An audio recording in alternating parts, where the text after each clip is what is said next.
Depuis de nombreuses années, l'Office municipal d'habitation de Trois-Rivières se distingue par ses pratiques novatrices qui permettent d'offrir plusieurs services à ses locataires. Je pense que ce qui nous distingue, c'est le fait d'avoir plusieurs partenaires, de pas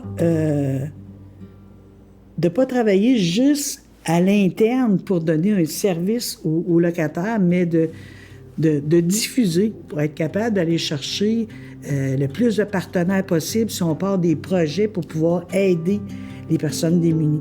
Je pense que c'est dans l'ADN de l'OMH de Trois-Rivières, ça, le partenariat. C'est notre façon de travailler. On a opté pour le faire faire lorsque ça pouvait se faire faire. Et on a opté pour le faire lorsque ça ne pouvait pas se faire. On travaille dans le respect des missions respectives de chacun. L'OMH de Trois-Rivières n'a jamais demandé à un organisme communautaire de faire le travail de l'OMH de Trois-Rivières. On a juste regardé avec les organismes communautaires comme institutionnels votre mission, la nôtre, votre mission, comment on peut s'arrimer pour servir le client qui est là. Donc, puis, il est arrivé fréquemment, et encore aujourd'hui, par exemple, qu'on investisse dans des montages financiers pour soutenir l'initiative d'un organisme qui, en retour, travaille avec notre clientèle.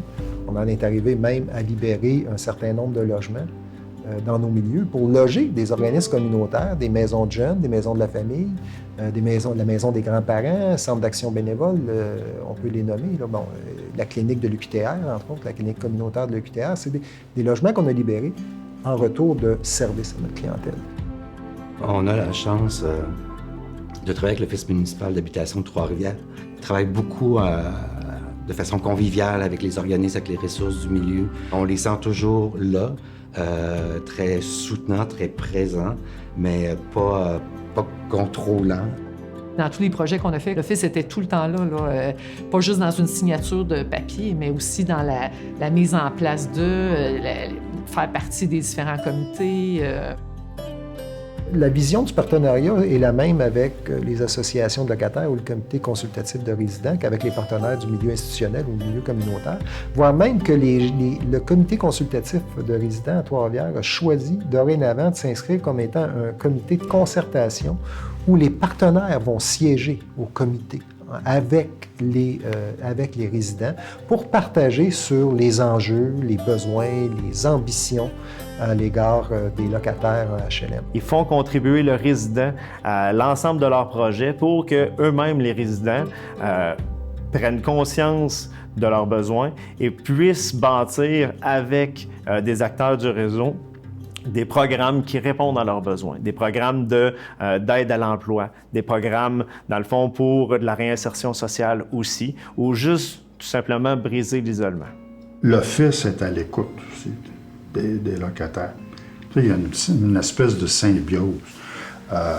On a des outils, mais si on ne sait pas ce que les gens veulent, ou si les gens ne démontrent pas un besoin de ces outils-là, ça va rester dans les coffres, puis ça ne sera jamais utilisé. Mais en discutant, en étant à l'écoute avec nos locataires, à ce moment-là, on gagne la confiance de ces gens-là.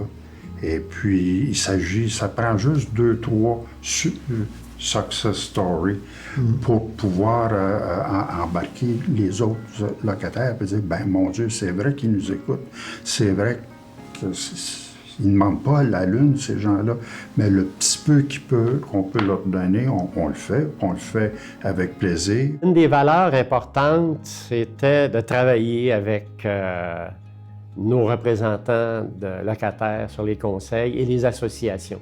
De transmettre aux associations les préoccupations de gestion qu'on pouvait avoir, de s'en faire des associés de façon à ce que devant une problématique, par exemple, on les implique pour une recherche de solution.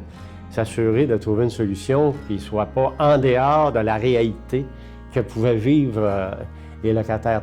Quand tu soumets les gens à la problématique, tu les impliques dans la solution, les responsabilises, c'est très simple à gérer.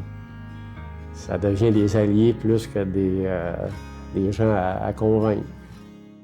Depuis l'adoption du Plan québécois des infrastructures en 2008, l'Office municipal d'habitation de Trois-Rivières se distingue par les actions qu'il entreprend en matière de développement durable, notamment pour assurer la pérennité de ses bâtiments. On a pu commencer à investir sur les enveloppes extérieures des immeubles, on a pu commencer à investir à l'intérieur des logements, on a pu aussi s'investir sur la sécurité, on a pu aussi s'investir sur la mécanique de bâtiment, mais on a pu aussi s'investir sur des composantes qui s'inscrivaient en matière de développement durable. Ça a permis de faire en sorte de travailler sur l'économie d'énergie, avec, entre autres, des concepts de murs solaires sur nos bâtiments. Il y a plusieurs de nos bâtiments importants, là, les toits sur lesquels on intervient maintenant avec des membranes claires, un toit végétalisé qui est l'immeuble ici, là, le 660 de la l'URTEL, qui est un cas unique en soi, là, un peu comme le LEED Platine.